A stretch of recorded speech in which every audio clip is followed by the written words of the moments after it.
The 16M that we're doing in the shop is the 31st rebuild that I've done for Western States. So you've done 31 machine rebuilds.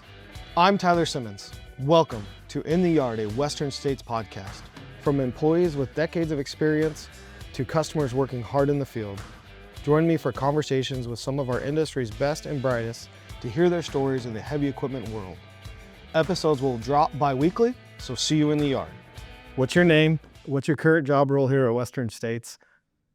My name is Holmes, and I'm a heavy equipment technician, a master or a lead, if you will. Oh, nice. So as you look at that master and lead, what are you focused on? What type of work? Basically entirely over focusing on like the machine rebuilds that come in and out of the shop. Oh, cool. Man, the rebuild business has been growing quite a bit for us, hasn't it, over the past couple of years? Yeah, I think so. I think there's probably a lot of factors that probably play into that. It seems like one would be cost of machines gets higher, but the rebuilding cost really is kind of, I would say it's not getting higher, but the percentage is still there because we always shoot for that 50 to 60% of new. Oh, wow. So like a D8, for example, you're $1 million pretty easily, and we can do a pretty hefty rebuild for about $500,000. Oh, nice. So how many rebuilds do you think you've done in your career here?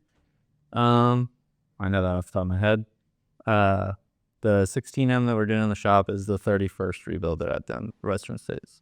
So you've done 31 machine rebuilds. Yep. How many all of them frame up, or like they're mostly powertrain hydraulic? Well, it's kind of, I don't know if there's any one answer to that because most of our CPT plus hydraulic rebuilds end up being frame downs regardless. Mm-hmm. I would say the bulk of them have been frame downs. Oh, wow. So CPT plus hydraulics, that's full powertrain rebuild top to bottom plus the hydraulic systems, correct? Oh. Yeah. And then oftentimes we're still doing wiring harnesses, and then any like additional work, like a lot of the times we'll sprinkle in cab work to refresh the cabs, and implements, whether it be a blade, rippers, stuff like that. Oh, wow. Dang. So 31 rebuilds. How long have you been at Western States? I started Western States straight out of high school in 2014. Funny story. I started the day after I turned 18, straight out of high school too. So we have that in common. Brock, been here a while. It feels like a while. Well, if you've done 31 rebuilds, that's more than most do in a career. So, and you're still getting after it every day. So nice. So how did you get into this career? How did you get at Western States, or kind of how did it all start for you?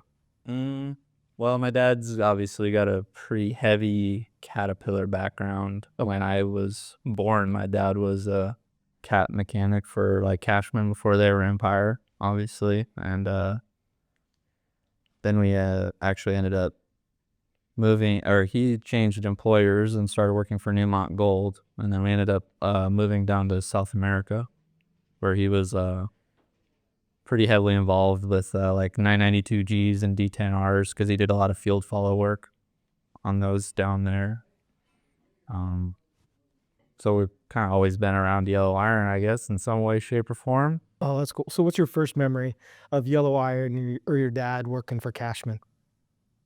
I don't know if it's my first memory, but it's definitely a memory that gets brought up often. It was my dad, because my dad was a field technician. My dad took me with him on a call when I was younger. And they always talk about it because my mom's a mom, I guess is the best way to put it. Oh, yeah. And so he took me on a job site, and he always talking about how there's scrapers flying all over the place, and he's just got me there hanging out there, and my mom's always talking about potentially getting ran over or whatever the hell it's like. And it also makes it seem like it's not that big of a deal. It's just a normal day for him, right? And probably was. That's funny. How old were you, do you think? Well, we left Elko when I was 7, so I couldn't have been 4 or 5? probably. Yeah. Oh, so do you know what's crazy, similar path here, and I didn't realize this, but so my first memory of yellow iron or heavy equipment is my dad drove lowboy in eastern Idaho, and he drove, we delivered a 980G to Yellowstone Park for HK. And that was like similar age. I remember for some reason we had to deliver it at night in the middle of the park. And I remember getting out of this lowboy. This is this kid in the middle of the night, my dad unloading yellow iron, and just the same kind of scene. There was equipment everywhere, all kinds of things happening. And he's like, get back in the truck. Like, because, low boy and unloading stuff is just not safe. And so I remember just getting scolded and getting shoved back in the truck. So similar, it's kind of interesting that there's a parallel there to that. So Yeah, I know that because I know I always used to call my dad's service truck the bye-bye truck. Because my dad worked a lot. I mean, I remember him telling me that he would have 200-hour paychecks. Oh, wow. And that's crazy, man. So that's pretty cool. So do you remember much from South America and that experience with Newmont down there? Me and my brother, I don't know if my mom even ever went up on the mine site. But we lived in a village called Cajamarca, which is like an hour plane ride south of Lima. And, but it was literally a village. Like the locals lived in adobe huts. We actually had it kind of would resemble like an apartment complex where a lot of the mining families lived. But there was zero infrastructure. Like I always think about the time my dad used the sink to wet his toothbrush and had to go to this ER to get his stomach pumped because of the water. Oh, wow. Yeah, because the water that comes out of the tap is the same water that they bathe in, they clean their clothes in the river. There's no filtration whatsoever. Oh, that's crazy. Yeah. So how long were you guys down there for? I think just shy of 2 years. 2 or 3 years. Yeah, we were supposed to live there longer, but he ended up getting hit by a taxi on his motorcycle, and so we had to come back for medical reasons because medical down there is really different than down up here, obviously. Yeah. Definitely lots of journeys and adventures, it sounds like, down there. That was pretty cool. Yeah, I remember one of the things I always took away is that he was saying that the mine site was almost 15,000 feet elevation. Okay, which is kind of crazy to think about. And so they were always they had to repower their equipment with bigger engines because there wasn't enough air up there to make power with the smaller engines. Yeah, so isn't it 10,000 feet or something elevation is when you start running into that, right? I think 10,000 foot is when they say you start to derate because of would be barometric Pressure to this air overall. That's crazy, man. So did you go to college or anything to get here, to get where you're at? Did you do any formal education? I did Pat's ThinkBIG program. Okay. So would have been class of 16. Yep. So I would do 2-month working internships, and then I'd go over there for 2 months, and then back and forth for 2 years, and eventually got my associate's degree. Nice. Did you enjoy that experience overall? Yeah, I don't know if I'd say I enjoyed Portland itself, but no, the school and the program and how it's structured is awesome. Nice. I recommend that anytime I can. It's pretty cool because they've got so many years of kind of just paving that structure and their the coursework and everything. That's cool. So as you think about going to ThinkBIG and what that was and that experience, what is so ThinkBIG graduate as well, did 06, 08, right? Alignment. And I have this memory of we had these 3406s, and it was the first year we had the 3406s going through the program. And so we had crates of these parts, and we had to put together a 3406. So I had a 3406B with an A model pump on it, and then A model engine oil pump trying to make this thing run. Do you have any crazy memories like that at school that just you just take away? That's oh my gosh, that was fun and got to do something cool? Yeah, because our first semester there, we tore the 3406s down and rebuilt them. Okay. But I think one of the funniest things I can really take away from the whole thing is because the first semester was the engine rebuilding. So we rebuilt our engines and started them on the stand or whatever, but we had another pair that there never ran. So the full course comes around, and then the last term was engine diagnostics. So they ended up actually having to figure out why the engine didn't run. The one that they rebuilt that Right. didn't run? Oh, that's entertaining. And so I'll never forget it because they kept trying to get to start, and it would backfire, and there's shooting exhaust out of the intake side. And everything that could have gone on was going wrong. And then we ended up pulling the pan down and finding that they didn't torque the mains, so that the crank was actually skipping teeth on the idler. And I was amazed that it even didn't sound like it was gonna blow up because there's literally a gap between the bearing and the crankshaft. and it was trying to run like that. I guess that's a life lesson, right? Apparently you need to torque Yeah, trying to make that lesson would have been then for sure. yeah, It's a lot easier that way than having to explain to your boss. exactly, right? You just have the instructor there to tell you what you needed to do, right? Have your instructor to tell you you're done, not your boss. Oh, that's funny. Nice. So you go to college, graduate college, and then you end up here at Western States, right? So when you got here at Western States, you're out of college. Did you just jump right into rebuilds, or what was your experience like kind of getting going, and what was that? Like through ThinkBIG, like when I was doing the internship process, I mainly lived on what we call the main shop site, so external customer work. And because this is a 2-year program, about the first year or the second year, I guess I should say, I kind of ended up started doing a lot of my own repairs instead of necessarily working with someone all the time. And so when I got back, I kind of just stayed in that groove there. Never really did any like big repairs though throughout that ThinkBIG process, obviously. But I remember my first job when I graduated was splitting a 980G Center hitch. on an 980G, and I still have pictures on my phone today. And every time I laugh because I look back and there's just oil and everywhere. And like today, I couldn't imagine working like that, but it's just funny to see like. So you were just total pig pen. Oh man, it was bad. Your first job, splitting a 980G hitch, and it just is a mess. Oh man. It's nice. So when you talk about that, what did you learn as you went through that process? Like, other than it's a mess, what else did you learn?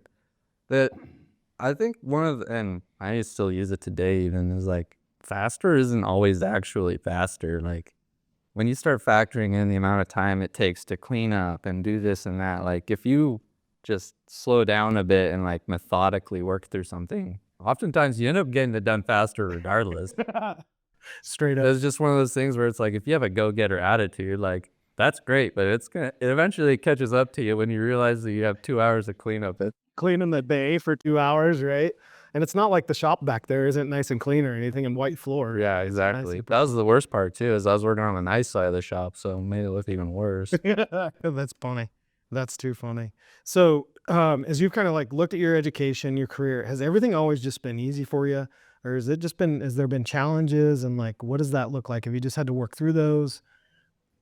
No, I've definitely had my fair share of challenges and things that I would say I probably messed up along the way, but one thing that I'm pretty proud I can say of is that I always generally try to learn from other people's mistakes as well, so I didn't have to make the same mistake they did.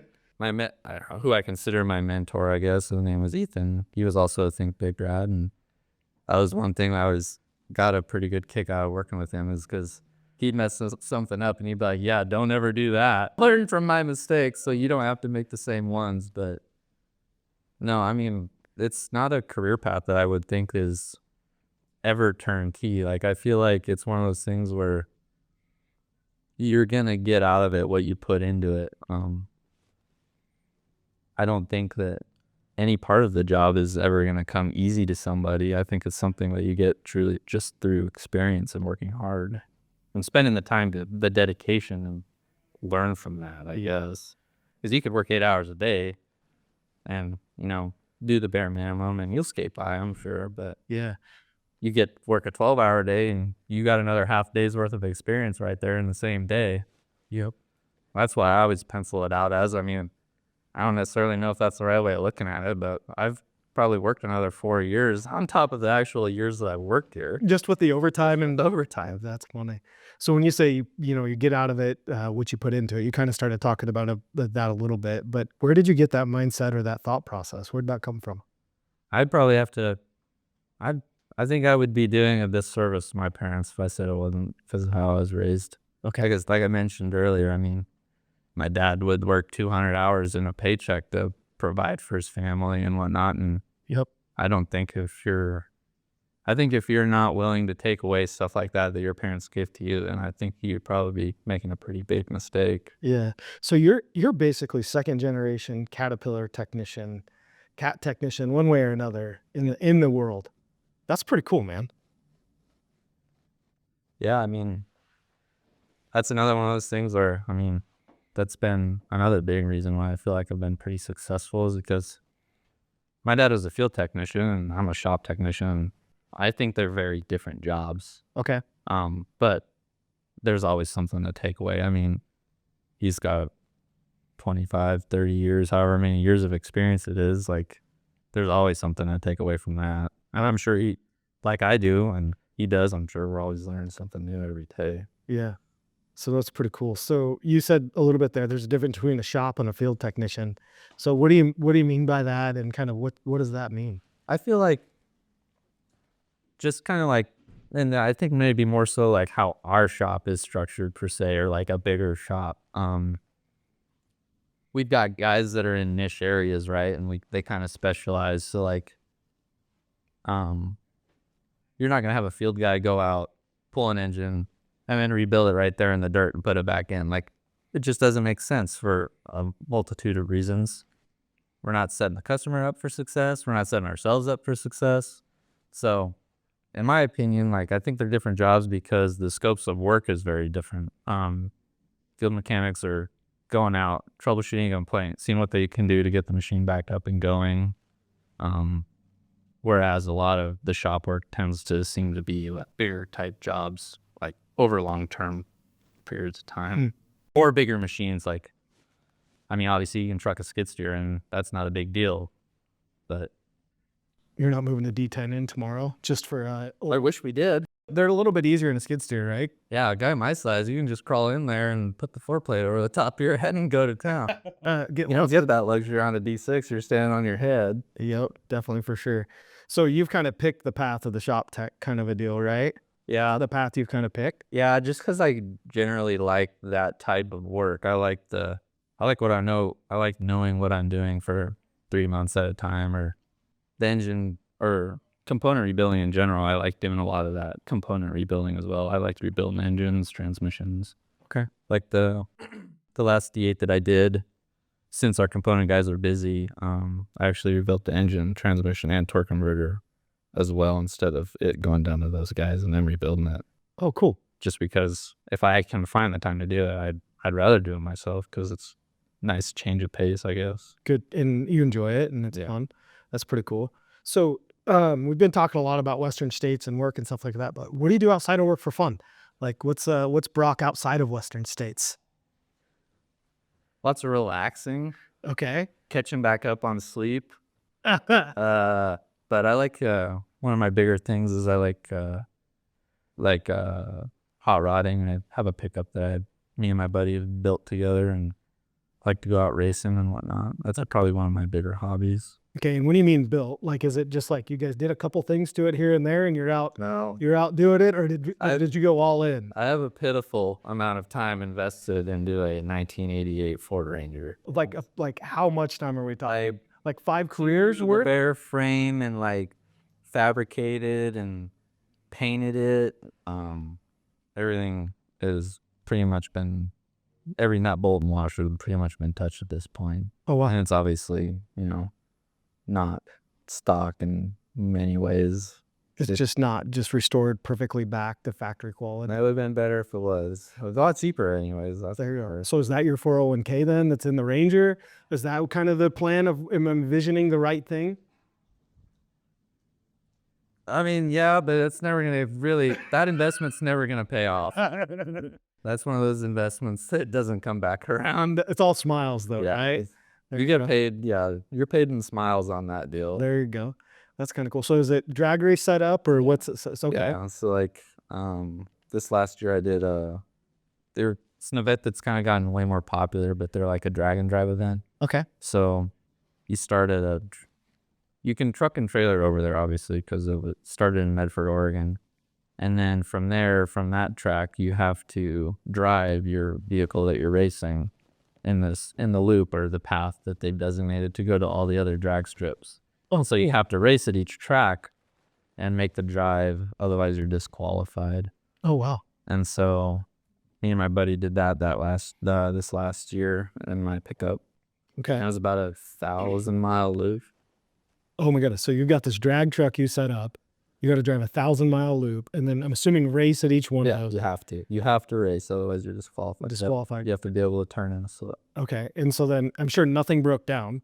the whole trip? It went flawlessly, I'm assuming. It went pretty good for a first outing. Okay. All right. All right. I did lose we lost 2 wheel bearings Okay. on the drive axle, so really not that big of a deal, I guess. I mean, we were able to overnight bearings into our Airbnb at one point.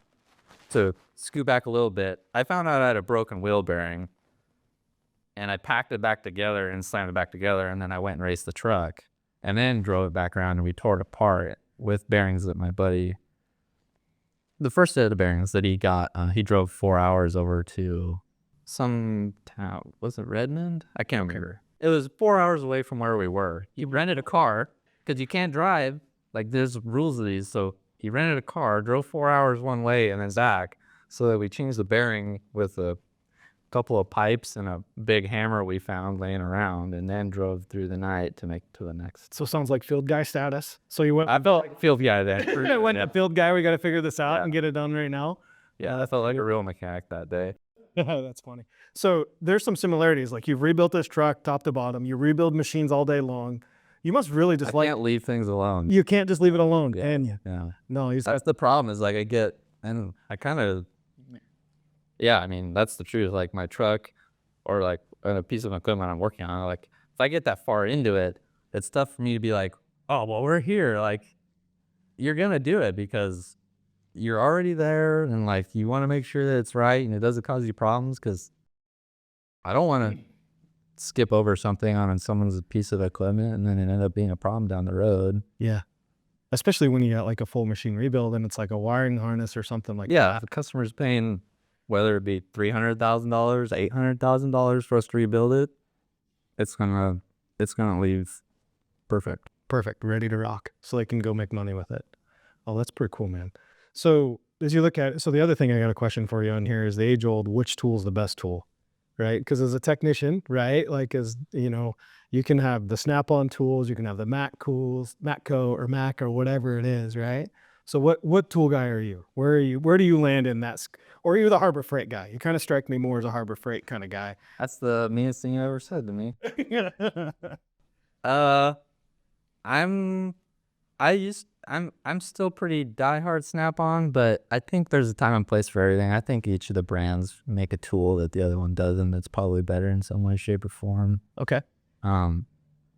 I have a lot of Snap-on tools, and that's because we had a really good Snap-on guy for a long time. So I guess the tool guy I am is the guy that shows up for every week. That's why you spend all the money on the expensive tools, is for support. No different than why someone buys a cat equipment. Yep. The support, showing up every time, taking care of you. Right. Which is perfect. That's awesome.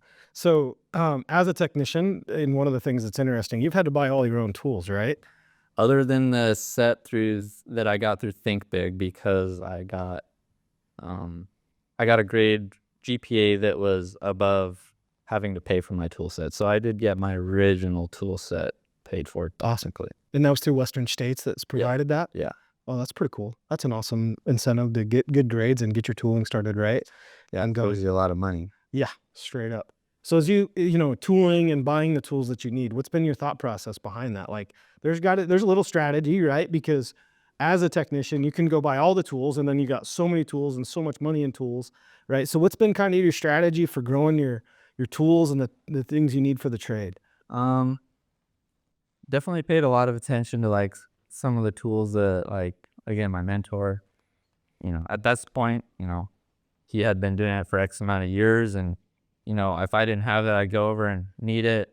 And so you see kind of like what people needed, and then kind of built on that. And then again, I mean, as I've progressed, and whether I'm doing an engine or a transmission, I realize I don't have a bearing punch because I've never rebuilt a transmission. So then you're buying bearing punches and this and that. So I guess just equipping myself to be able to do my job, but also not getting too stupid with it to the point to where, again, you just have so many tools and you end up having duplicates of everything. Yep. But it's kind of funny you ask that, because the thing I always think of, because everyone's like, why would you have this big toolbox? Because I have a fairly big toolbox. Okay. Like, how big a toolbox do you have? Let's like frame this thing up so I have an understanding.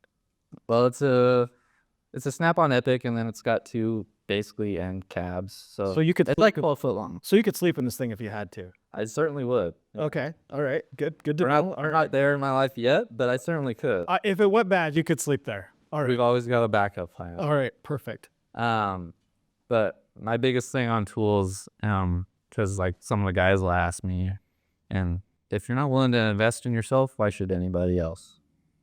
That's fair. That's a good thought process behind that, right? And so, I think tooling and the technician setting yourself up for success and what you described there is a key part of that, right? And it's kind of a theme we've talked about, or you've like put this energy and effort in to yourself to define your own success. Yeah, I've put in a lot of energy into getting myself to where I feel like I am. And I wouldn't say that it hasn't had hindrances on other parts of my life at some point because of my unwillingness to step away, but there was always a bigger plan. Yep. That's kind of cool. So like when you and you think of that bigger plan and all the career stuff you're working on and what we've kind of talked about, it's not an easy career, right? Doesn't just come naturally to anybody. You got a lot of tools you've got to invest in, right? So when you look at that, why did you pick this career and this path? What was the motivation? To be honest, I feel like the first jump in was kind of a leap of faith, but as I worked and found out, I found a lot of gratification through the job. You know, whether you're first starting out and don't know very much and you troubleshoot something and you fix it and it's right, like there's a huge amount of like, you're like, wow, I actually know what I'm doing. And there's a lot, I feel like there's a lot of value in that. Or like for what I do now, obviously with rebuilds, like you go through work on something for 3 months and like start it up and everything works right and you don't have anything leaking, and it just feels really good to feel like you accomplished something. So It's not instant though, obviously, and I think that's a tough part about it is I feel like some people definitely search for that instant gratification, and it's definitely not that career. no. So it takes time and energy. It takes time. How much time do you think you put in before you realize like, yeah, this is going to work for me? I feel like, honestly, I would say I'd probably been doing or been a mechanic for the better part of 8 years before I kind of realized like I started feeling like I was getting the returns. Like up until that point, you're taking the punches Yeah. up to some extent, and Yep. still learning. And I mean, obviously, we're always still learning, but You've got on the uphill of that curve, and once I started realizing like I was coming to work and not really struggling as much, and was just seeing good product leave that I had worked on, is when I kind of realized that, you know, maybe I know what I'm doing. That's awesome. So out of all your 31 rebuilds and everything else, right? Like I remember the first time I rebuilt an engine and you got to start it like in the shop, not at school, right? And you got to start that engine for the first time in the machine.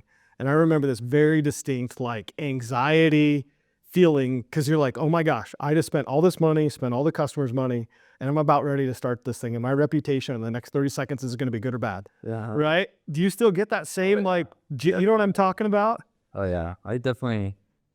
You know, when you get done flashing all the ECMs and you're sitting there priming everything and cranking on it, and yeah, I definitely get a little bit of an adrenaline rush just because, I don't know, like I said, there's so much time invested. Like on the last compactor rebuild, I mean, total hours, not just mine, obviously, but there's 1,600 man hours that go into a job like that.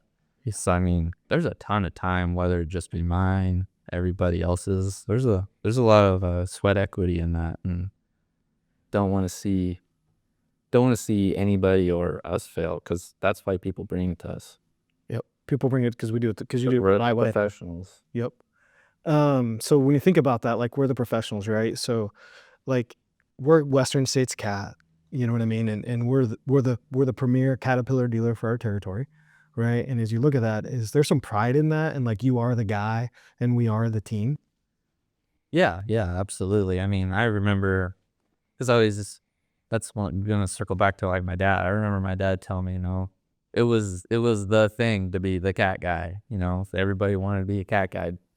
And I feel like that's kind of diminished as time has gone on, but I mean, only as much as you let it, I guess. I think it's only as much as we let it, because I remember even, and you bring it up, and it really, my goal when I was a technician is I wanted to be the field guy. I was on a different path. I was way more left-handed, rip and tear, just figure it out. That's kind of my. But I'm actually, Well, I know left-handed impact, right, Brock? Not left-handed writing. I didn't know how to put stuff back together. I was good at taking stuff we apart. can all be born winners here. That is true. That is true. So, but like the Caterpillar logo on the hood, right? I mean, like you're the guy, like that's it. Yeah. Like who else is going to do it if we can't do it, right? There's a lot of, because like we've got some customers that, over the years I've grown a relationship with, and, you end up kind of wanting to be who or they end up wanting you to be the guy that works on their stuff. And I think there's a lot of coolness to that, I guess, is how I would put it. Pride. Yeah. A lot of pride that you're the guy that they want you to rebuild their machine Right. down here with your team that you've got. Yeah. Because, I mean, we've got a few customers like that. And like just recently we did the compactor that I was talking about. That was the first machine that I had rebuilt twice. Okay, wait, what? So I rebuilt that machine with my mentor in like 2017, 2018. Okay. And then just this last few months, we did it again for the second time. So you saw this. Did you like sign it somewhere? So that way, if it comes back a third time, you're like, you know what? This is my machine. I did this. I like to leave my mark on anything until I know that it's going to run. And then you will. Yeah, then I'll take the credit for it. But Oh, that's funny. yeah, it was kind of cool to see that one come again. Oh, wow. I saw pictures on that one when we had the first time. So you were scrolling back through your pictures from the first. All the way to the front, yeah. Oh, is that one of the first machines you rebuilt? That's the second machine that I rebuilt. Okay, so the second machine you ever rebuilt, you just did again. Yeah. Oh, that's kind of That was number 30. And how many frame hours did it have? So the first time we did it, it had like 12, 13. Okay. And it just had right around 25,000 the second time. Oh, wow. Well, so you've known that machine its whole life one way or another. Somehow, Schaefer Farm. That's pretty cool. Yeah, it was kind of cool too, because like, a lot of times you get in a machine and some of ours come from wherever, whether we have a big customer that doesn't just work out of our territory or whatever, and you're just tearing something down, you're like, man, whoever worked on this thing, it wasn't doing the next guy any favor. And then we didn't really have a lot of that on this one, so it was kind of nice to, whereas there wasn't broken bolts everywhere and Cursing yourself. Yeah, right? yeah, that's the worst part about it. Is if we ran into that, I just knew the guy I was working with was gonna be like, "This is your fault. You're the one that did it last."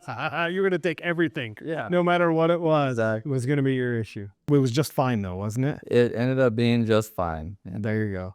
That's pretty cool, man. So when you look at your career, where you're at, what you got going on, and technicians coming in the industry, right? Because we're always going to need more technicians. That's why the reason why I chose the career path is probably similar to yours. Is there's a lot of alignment from family, but also it was going to be a good career. I can learn a skill, and what's interesting listening to you is like you've been focused on experience and knowledge because you're always going to have that, right? Nobody's ever going to be able to take that away from you. Right. So learning into that, learning into those experiences, and doing those things has been really cool. As you look at new or younger technicians coming in, what advice do you have for them? And like, what would be something you would want to tell them, to help them along their way? I think I'm going to kind of loop back to what I touched on earlier, and this was that, don't be afraid to invest yourself and dedicate yourself. Cause I feel like, if you show up and kind of just coast and do the bare minimum, like you're not setting yourself up to succeed or really even excel. And so you're going to feel, and as you progress, you're going to go down the line and realize that you're probably not where you should be. Yep. And then you're going to feel diminished. Yep. You're not going to feel like you're going to feel like you're not doing what you should be doing, when it's just flat out one of those things where you're going to get out of it what you put into it. That's pretty cool. And do you feel like Western States is a good spot to spend that time and energy to put it in? Yeah. I feel like Western States has got a pretty cool situation to where they have or how they have their training set up for guys that are coming in is they're always willing to do OJT tasks. So if you need to do this, that it seems like they're always pretty willing to get that in there as they can. Obviously, you know, Businesses. there's going to be some of it. Yeah. There's going to be some of that. But the other big thing that I would take away from Western states too is it seems like they are understanding of the fact that we're all human, you know, and people are going to make mistakes. And I've never made a mistake and had somebody hold that over my head. Personally, I don't feel like I have. If I have, I forgot about it. So You just move it on. yeah, I mean, That's pretty cool, man. Because as a technician, you're going to make mistakes. Like, it happens. we're all human, right? Yeah. It's going to happen no matter what. And to have a spot where you feel like you can learn and grow and not, you know, learn from the lesson and show that you learned, but not be held over your head for 10 years or whatever it is. Right. That's huge, man. That's pretty cool. That's a pretty cool learning spot and a good spot to be in. So nice. Yeah, and just obviously we know that it's hard to find good help. It's, you know, it's pretty diminishing. So I think if you got a good able body, you'd probably find yourself pretty at home. I guess if you're willing to show up, they'll take care of you. You put in the work and we'll teach you. We'll put you to school. I mean, you might get bantered a little bit, but that's just part of it. That's good culture. That's the fun part, right? I think, Yeah. especially when I'm not on the receiving end of it. That is straight up. That is straight up. Well, cool, Brock. Man, dude, I appreciate you taking the time with me today. This was awesome. Thanks for sharing your lessons and the career path that you've been on. It's been a pretty cool story, dude. And to start here out of high school and still looking at 31 rebuilds deep and continuing on, I'd be pretty proud of that, man. It's pretty cool. So good work. So I'm just really good at, what's the word I'm looking for? Guess I'm not good at anything. yeah, Can't think of it. you're really good at a lot of things, but yeah, so humble and good at it. And I appreciate that. So, well, thanks, man. I appreciate the time. Yeah, thank you. And thanks for jumping in.